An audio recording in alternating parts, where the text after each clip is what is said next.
Fine.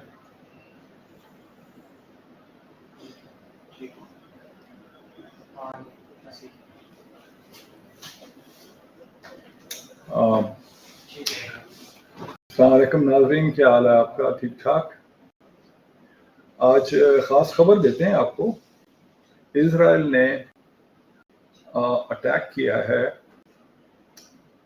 Qatar में, दोहा उनके capital में, रेजिडेंशियल हेडक्वार्टर पे, जहां वो सस्पेक्ट कर रहे थे कि हमास के लोग हैं और वो मौजूद थे।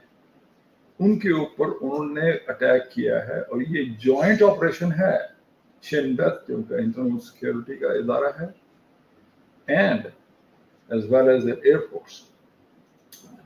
Witnesses say multiple explosions occurred. एक नहीं, multiple. So this is the first time such a broad daylight में ये attack हुआ है. And I again repeat, as you see the sticker, Israel has attacked in Doha, in the Doha, the capital of Qatar, Hamas leadership को target किया है. Israel में जो on the news is Israel targeted senior members of the Hamas leadership in an attack on Tuesday in the Gulf city of Qatar, which has been mediating to try and end the Gaza war. This is after Israel accepted the ceasefire demands of Trump.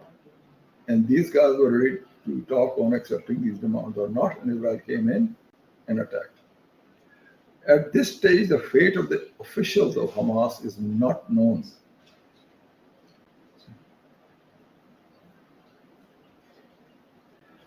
The person they targeted was Khalil al-Hayya, the leader of Hamas, and he was one of the targets of the operations.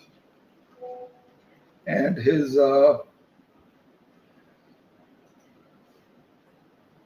officials confirmed that his death has not been confirmed as yet.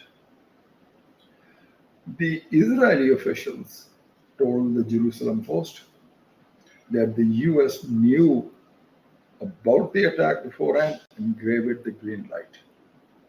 Okay? According to the military and Shin Bet, special measures taken to avoid harming anyone other than the top Hamas leadership based on precise intelligence and munitions.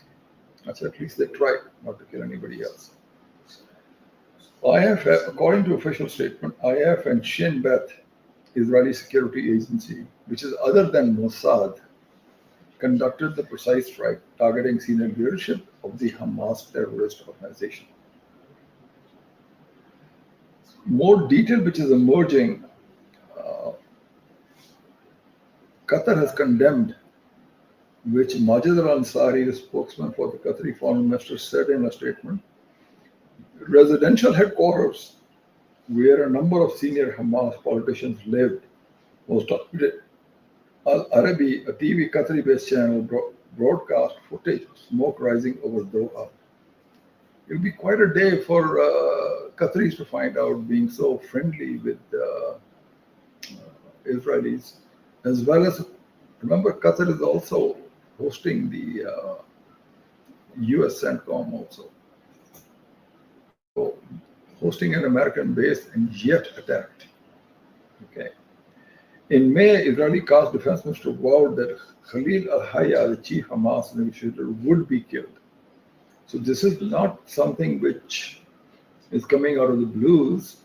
Israel said they will kill him, and now they have attempted to kill him. From all reports, he may be dead, but we don't know. It's not been confirmed. Just to let you know, Qatar has played a major role as mediator in talks between Israel and Hamas to end the war in Gaza.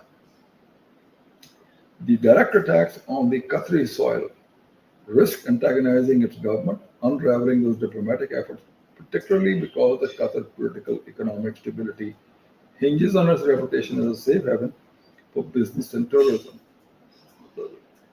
What it looks like is people are not going to believe when they are in Qatar in negotiations, that they are safe. So this will definitely affect them a lot. At this stage, what I'll do is I will try and show where Doha is. If you start looking,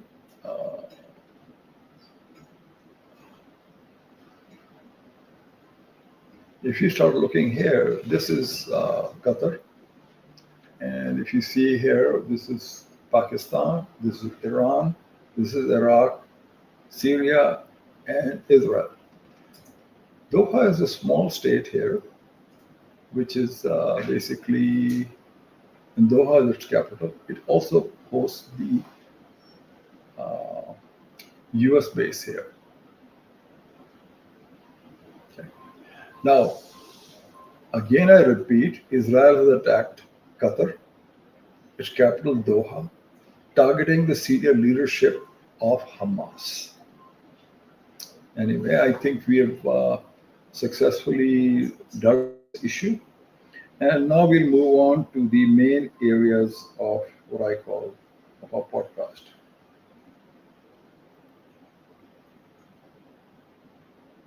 Okay.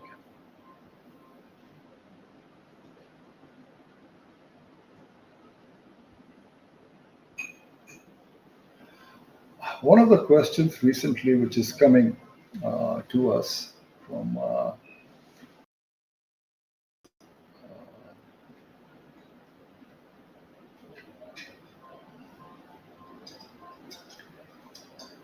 couple of questions are coming to us. Number one, there were some reports whether Pakistan is getting the J35 or not. That was something which has been asked for by multiple people. Secondly, another question is, India has certainly said that they have a terrorist organization, Lashkar-e-Jihadi, which has infiltrated 400 RDX explosives into Mumbai. Those are definitely some issues to be reconciled with.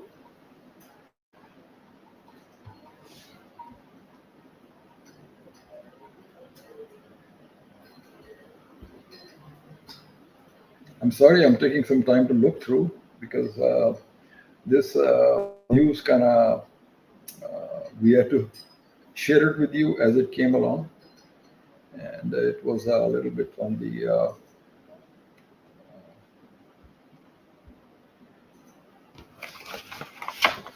what I'll do is I think I'll go to my write-up and go from there.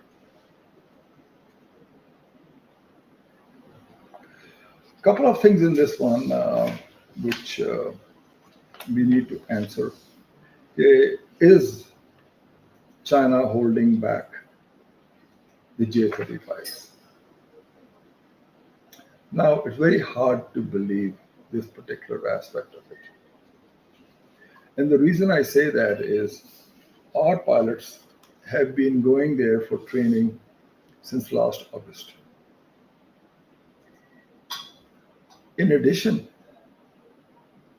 the FC-31 has been a joint secret project between Pakistan and China.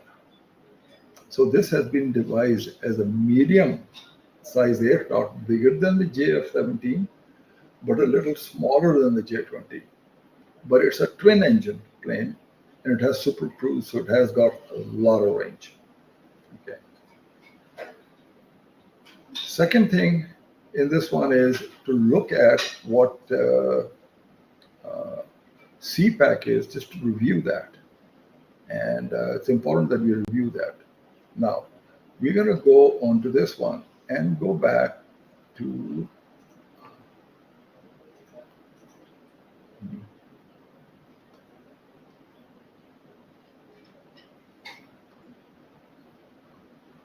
it's because of the internet, it's a little difficult to focus on because it's acting up.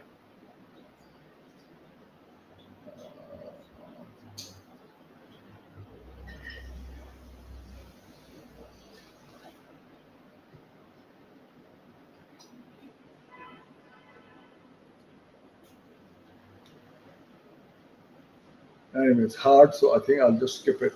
Google Earth for the time being.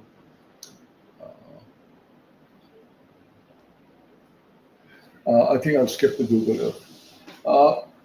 Remember what CPAC was all about. CPAC was about that China does not need to come through the Malacca Straits, but as opposed to that, it would need to come directly through Pakistan, which is a shorter route.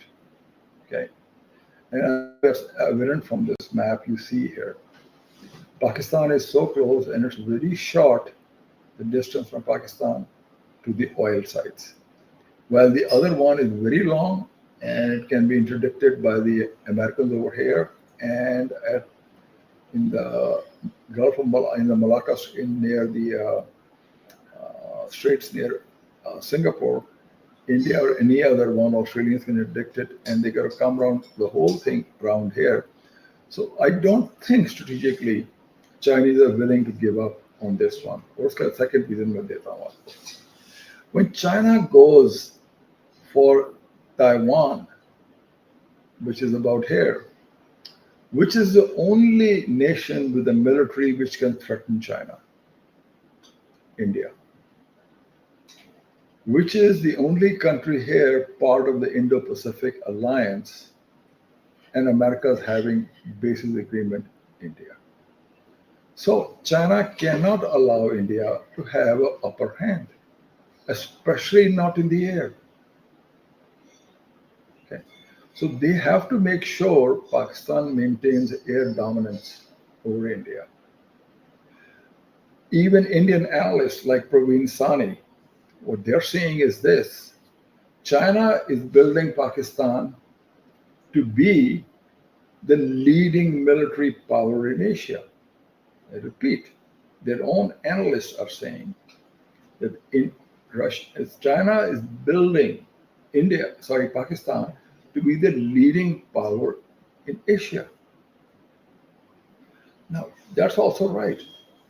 Now, when our Prime Minister and other delegates were in Beijing, guess who came just one day before to attend the military parade and then go back? Our Chief of Army Staff. Anyway, and he's photographed there. In addition to that, besides the rumors and the rest, my own assessment is I'm going to share one more thing with you, and this is from the Chinese themselves. Chinese officials stress the development and security are mutually reinforcing. China is foreseeing even a greater role for Pakistan in international and regional affairs and ready to help Islamabad achieve that goal. A senior Chinese official said as both countries renewed the commitment to security and economic cooperation in the wake of shifting power dynamics in South Asia.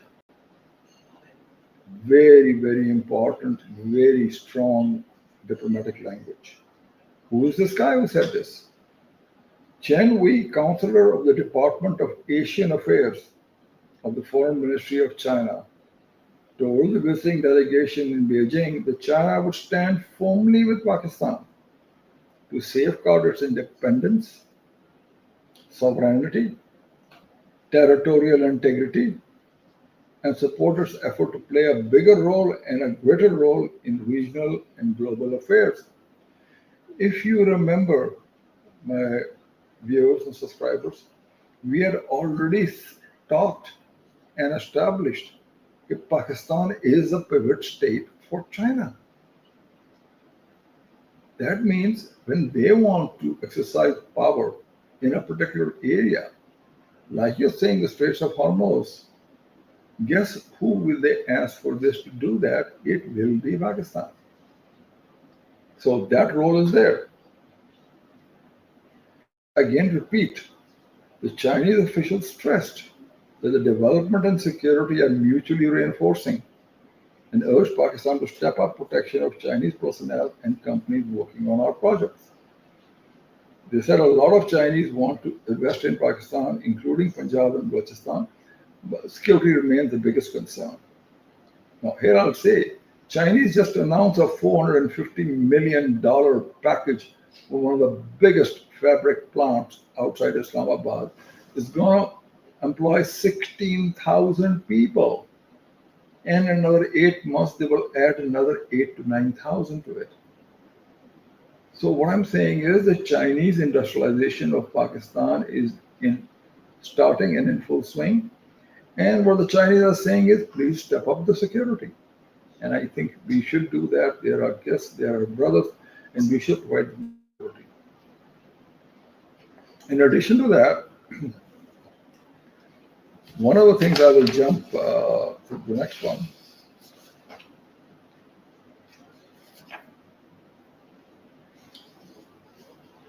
I will also share something else with you.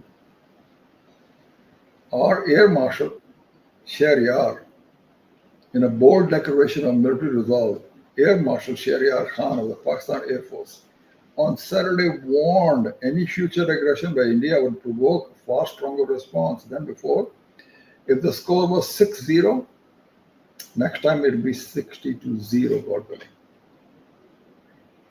Now, considering all these statements, and considering that India is really going up tens of billions of dollars of defense buying, the only way we can make that threat and make it stick if the J35s are already deployed or very close to deployment. So I categorically state Pakistan will be getting J35s, and they are probably already inducted in part, or in this year before end of December, we will have a squadron or two of them. Now, another thing, a lot of our F-16s didn't show up for the fight with India. I would tend to guess that our pilots were training on stealth aircraft in China. So even now, I think they are training in China still since last August. So it's a very significant training which is occurring right now. Okay. Now we move to another one which is of concern to me. Indians yesterday ran a Mumbai on high police alert. Ganesh Visarian, after WhatsApp threat of 34 suicide bombers with 400 kilograms of RDX. RDX is extremely explosive, far more effective than dynamite or anything else. It's used in professional explosion dynamite. Mumbai police received a WhatsApp threat that 34 vehicles containing human bombs and 400 kilograms of RDX is entered or entering Mumbai, prompting a heightened security alert as Ganesh Visarjan approaches. I don't know what that is, but people who are of Hindu religion probably will know what that is, or people close to India. The threatening message claimed 34 suicide bombers had entered Mumbai with 400 kilograms of RDX, placed it in vehicles, and allegedly aimed at carrying out major blasts. The message purportedly served by a group identifying itself as Lashkar-e-Jihadi further alleged that 14 Pakistani militants had crossed into India and were ready to strike. Now, it's kind of hard for me to believe that with the American ceasefire, Pakistan would have these guys going across the border. But at the same time, it's a credible news alert from Mumbai Police Department. So it looks like either something is a false flag operation or it's actually happening. If it does happen, there are going to be consequences for the region. So we need to be aware of this one. And I repeat again, Mumbai Police Department received a WhatsApp threat, 34 vehicles, human bombs, 400 RDX, and they said 34 suicide bombers are there with 400 kilograms of RDX. and they are into a number of vehicles, 34 vehicles. And the name of this group is called Lashkar-e-Jihadi. Anyway, the last one I'll get to is what China had a big parade, and our army chief was there. So if I were looking at that and the reports, one question people will ask: which weapons are of significance for Pakistan? Which one we need? Now, I will go through a list which I think is already in process. Okay. The first one, obviously, we all know is stealth jet fighter, J35.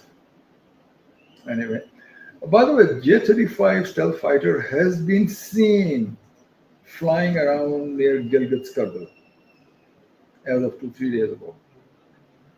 Also, in addition, another aircraft, probably J20, also been seen around that area. Some say they've even seen in the Chengdu Aircraft Corporation with Pakistani flying colors of green. So, good news, we should be getting them soon. Second one is the KG500, it's an AWAC. Now, I always thought they didn't quite come up and say, what is KG500, how effective this is. I saw the other day a report that Chinese are the sole 100% supplier of uranium nitride, GAN. GAN-based semiconductors are 10 to 20 times faster than the normal one. That means the range is 5 to 6 times more than normal. So the KJ500 is not going to be looking around like the Swedish AWACS or American AWACS, 300, 400, 700 kilometers. This thing can probably go up to 2,000, 3,000 kilometers. So with this, we can even monitor what's leaving outside in boats in Calcutta port. We can tell in other end of Arunachal Pradesh what is taking off, it's what. And in Punjab, probably we can even tell what bird is flying. However, we need to have different shit between them. Secondly, what missiles will we get? We already know about the PL-15s, which created a havoc with Indians. The J-35 are reputed to be already coming equipped with PL-17s. Now, how many can they put PL-17s on a J-35? 4 of them. That means one squadron of, which is a 20, carrying 4 of these at 400 kilometers. They can take out up to 80 Indian planes in a matter of seconds. Not only that, they have come up with another one. Chinese Badshah has come up with another one, PLXX. This missile has a range of 800 kilometers. Now I'd like to come back to the J-35. J-35 is such a one, it can easily grow and use a gravity bomb on all the S-400s. So one squadron of these planes will take out all the S-400 batteries, the Akash or no Akash or anything else. So in short, this will establish air dominance of Pakistani Air Force over. Third thing, a lot of our people were upset about drones. Chinese have come up with a directed energy weapon. Recently shown in the parade, it's a laser LY1. And it shoots laser, costs only $12 per shot, but take them down. In addition, HP 3000, which is a directed energy weapon using microwave, it can take a whole swarm out of drones. And the last one, which I'm going to put out, Chinese came out with hypersonic anti-ship missiles, ground to anti-ship, ship to ship. And those hypersonic missiles are basically very hard to defend against. especially even for Americans. Very, very hard to defend against. So this would probably give us complete dominance over the southern part of Arabian Sea. So with that, I will ask our host, uh, Shad Bano. She's Shad Bano, you're Assalamualaikum. live. Walaikum salam. And I hand it to you for all the questions and the rest. And please be nice to me. Go ahead, Shad Bano. All right. For bringing us some current updates along with your powerful insight. So I would like to ask few questions from you. What is Pakistan's deepening security, as you talked about China and Pakistan? How does the deepening security and economic alignment with China means for South Asia? Ah, आपकी आवाज बहुत cut गई, Shad Bano. Okay, I'll repeat it. What does Pakistan's deepening security and economic alignment with China means for South Asia? Can you hear me? Uh, Shad Bano is still breaking up completely. Uh, I'm trying to find out where your questions are so I can ask them. Okay. How do Okay, sure. China's hypersonic missile developments alter the balance of power in the Pacific? Is that your question? Yes? No? It was different, but yes, you can ask. Yes, you can answer that too because I was about to ask that. Okay. But Shad Bano, I can't really, I'll just say your questions. I just got them in writing and then I will answer them one by one. There's too much echo. Thank you. The first one is how do China's hypersonic missile developments alter the balance of power in Pacific? That do. Uh, in the first island chain of the Pacific, up to Japan, all the way down to Philippines, these hypersonics will give China complete dominance over the area, especially Taiwan. The second question, which was there, is Salt Typhoon cyberattacks reveal about China's cyber warfare dominance. China has conducted a cyber attack on all the different official sites of America for over a year undetected. And they walked away with a lot of individual data of Americans and American individuals violating their privacy. So they have been extremely, extremely effective. And I think whatever they taught the Pakistanis, they did an exceptional job in the 4-day war, especially in Kashmir and Punjab. With the third question is, with Iran nearing weapons-grade uranium, are we entering a new nuclear crisis? I think Americans and Israelis will not allow them to go further. They already can make about 10 bombs, up to between 6 to 10 bombs. I don't think they will allow them to go any further.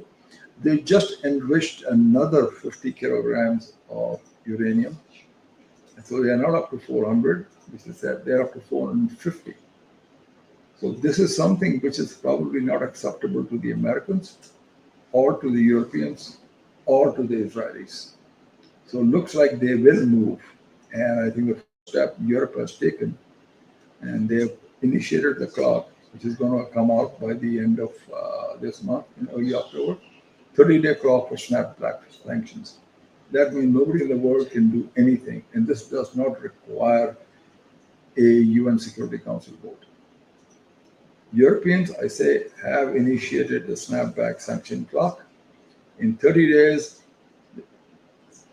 those will go into effect unless Europe and Americans are satisfied that the Iranians have complied with their demands. Okay. Fourth question is, can Western troops pledges in Ukraine avoid direct confrontation with China? Well, if they're going to have troops, Putin has said they are a legitimate target. So the question of they can pledge all they want, but if a single uniform from NATO enters, Russia will plaster. And they have to. The whole reason Russians went in is to prevent NATO from coming in into Ukraine. And they will attack. And they did so. They attacked the EU headquarters and the embassy of UK, blasted them in Kyiv, capital of Ukraine. So after that, they're all pedaling backwards. Merkel is saying, Merck is saying from Germany Chancellor that we do not for NATO troops anymore. Okay, good. What does Pakistan deepening security and economic alignment mean for South Asia? It means Pakistan is going to be ending up being a pivot state for both America and China, predominantly. And that means we will end up being, in another 6 to 8 months, the leading military power in the South Asia. Then there's a very interesting question which I alluded to earlier. Is China gallium nitride semiconductor dominance a bigger long-term threat than hypersonic missiles? I guess she's asking for USA. Yes, I think this will give an edge to Chinese weapons almost a generation ahead of the Americans.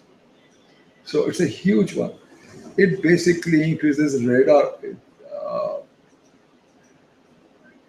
Gallium nitride, basically semiconductors are 1/10 to 1/50th the size, power-wise, than the traditional semiconductors. So basically, whatever radar they use it in, ASAR radar, or they use it in other directed energy weapons, they'll be putting out 5 to 10 times more beam energy, laser energy, or the range of their ASAR, which cannot be jammed, very long, and they'll be able to put out more power also. So yes, this definitely gives Chinese a jet edge in weapons. Okay. How will the Israel suspected new nuclear reshape Middle East stability? They just saw a news article where in near Dimona, Israel is building a whole new facility. They're saying it's probably end up being heavy water. They're saying it's probably to make more plutonium. But what makes more sense is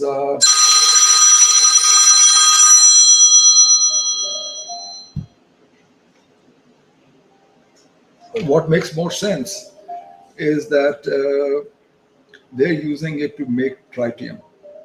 Tritium is what is used to boost the explosive power of a nuclear bomb. So basically using plutonium, you can get very high extra tonnage from it. Okay. So that, in fact, I think concludes our session. And thank you very much.